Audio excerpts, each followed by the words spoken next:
Wow, you are like mood goals today. Bye.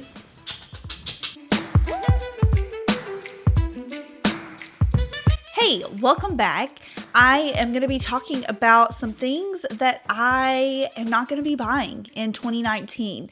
I feel like 2019, I can already feel like a huge change within myself.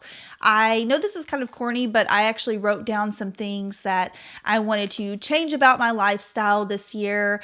Some money saving things, some decluttering, some things that just relate to beauty in general. And so I thought it would be fun just to kind of discuss 5 or 6 things that I wrote down beauty wise that I am going to try not to purchase in 2019. I really don't need to say try.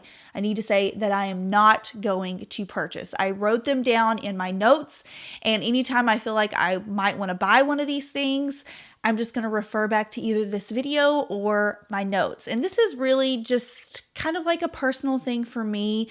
I told Will that I didn't necessarily want to start moving to a minimalistic lifestyle, but just kind of carry some of those traits that a lot of minimalists do into our day-to-day life. And so I thought this would be a fun place to start. So I wrote down 5 or 6 things that I just don't plan on buying this year. Now, if a brand does by chance send me some of these products, which I'm sure that they will, I'm not going to throw them away. There's really nothing I can do about that. I'm not going to say I'm going to be mad about it. I will definitely use those products more than likely.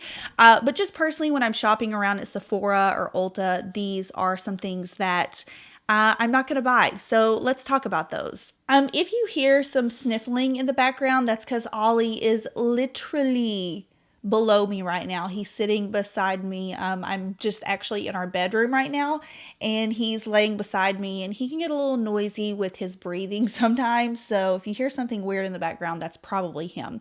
So on my list, first of all, and this is something that I don't even know. I think I may have purchased 1 or 2 of these last year, but I think I did a good job last year of not buying a lot of these, and that's eyeshadow palettes. So as I've gotten older, I've mentioned this on my channel a lot, I just feel like my eyes look a lot better with less shadow. So on a day-to-day basis, I will probably only use 1 to 2 eyeshadows, if that, and I'm actually really more partial to cream eyeshadows. So eyeshadow palettes, I just feel like they are so oversaturated right now. There's an eyeshadow palette for everything, and for one eyeshadow palette, there's probably 10 to 20 that look identical to it or have the same color scheme, and I just don't see myself wasting money on that anymore because I have a drawer full of eyeshadow palettes that could last me probably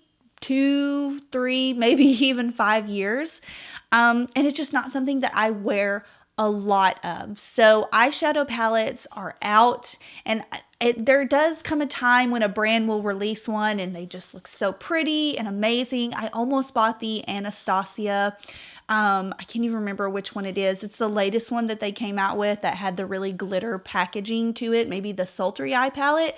I almost bought that one, and then I thought to myself, how realistic is it going to be for me to use all of these like super glittery shades? So eyeshadow palettes are number 1. They are out for me in 2019. Number 2 is high-end mascara, which I think is going to be a little tricky for myself because the majority of mascaras that I do use are high-end. I love the Charlotte Tilbury Full Fat Lashes, but this kind of comes into also another money saving aspect. On most days, I'm either basically wearing eyelashes or nothing at all. So if I'm just going for a super light makeup day, believe it or not, most of the time I don't even put mascara on. So there's really no point in me, I feel like, splurging on really expensive mascaras when I either don't really wear them on a day-to-day basis or I'm wearing fake eyelashes. So I am going to try my best again hopefully to just completely avoid high-end mascaras. Last year I bought, I remember the Milk Makeup Kush mascara. I really liked it for a while and then I stopped using it. I purchased Charlotte Tilbury Full Fat Lashes, and still to this day that's one of my favorite high-end mascaras, but not enough to where I probably couldn't find something similar at the drugstore. So this is going to be a year of experimentation with drugstore mascaras for me. Number 3, powder blush.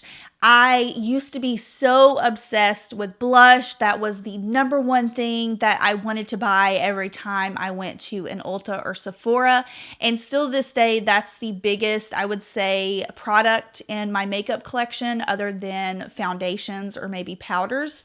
But I got to this point probably last year, and a lot of you know I've talked about this, where I just don't really enjoy wearing blush that much. And if I do, it's just a very subtle color like what I have on my cheeks. And now I actually much prefer cream blushes. So I'm going to avoid powder blushes this year. Now, I can't commit fully to cream blushes. Number one, because I really don't have a ton of cream blushes in my collection. I probably have maybe at the most 5, I would say. And some of those are the NudeStix lip and cheek pencils. And I have 3 or 4 of those, and all of those shades are kind of the same. So I definitely would say that I'll probably pick up a couple more cream blushes this year, but I'm going to completely avoid powder because I have enough powder blushes in my collection to probably last me like 10 years.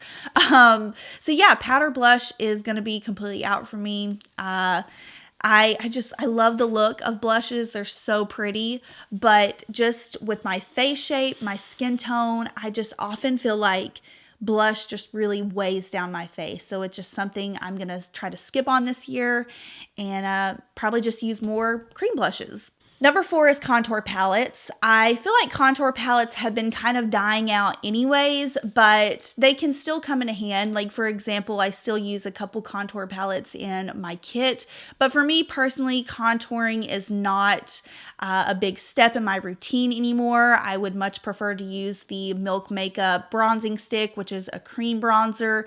And I just feel like I can get the same dimension with a cream product, maybe like the Charlotte Tilbury Hollywood Contour Wand. And it's just not a priority for me to use more of a cool tone contour, then go in with bronzer, and then, highlight with like the banana color or the shell tone color. It's just really not a part of my routine anymore.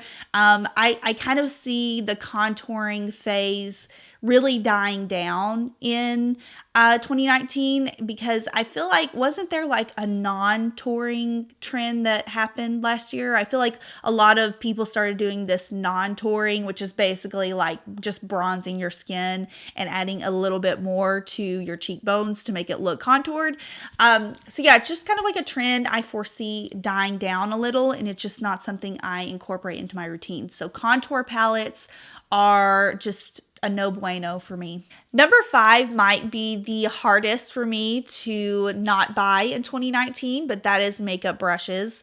I cleaned my makeup brushes recently and I counted how many I had, and I had upwards of 130 brushes.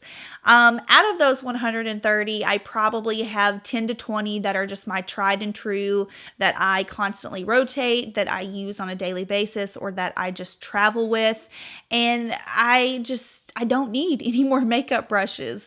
But that's just something that here and there I'll be at Ulta, or just I might be placing a MAC order since I do get a pro discount, and I might just order a brush here and there or pick up a brush here and there, and it just kind of collects for me on top of brands sending brushes occasionally. So yeah, I'm not gonna be picking up any new makeup brushes. I don't need them, and honestly the ones that I use the most are like my oldest, like I've had them for so many years and they're still hanging in there. So really no reason for me to be picking out makeup brushes this year. So those are the 5 or 6 products that I am not going to be purchasing in 2019. I have a feeling that I'm going to slip up on maybe 1 or 2, but if I do, You guys can call me out on it. I just really wanted to set this as just like a small personal goal for me. And there's definitely a lot of other things that I could cut back on buying as well. But this is something that I've never really done before. And so I just thought I would start out small. If this is something that you guys are doing in 2019, let me know what you are not purchasing. I know a lot of you all are doing the no buy trend. I have a lot of subscribers who will leave comments and they'll say, oh my gosh, I want to buy this product you use, but I'm on a no buy.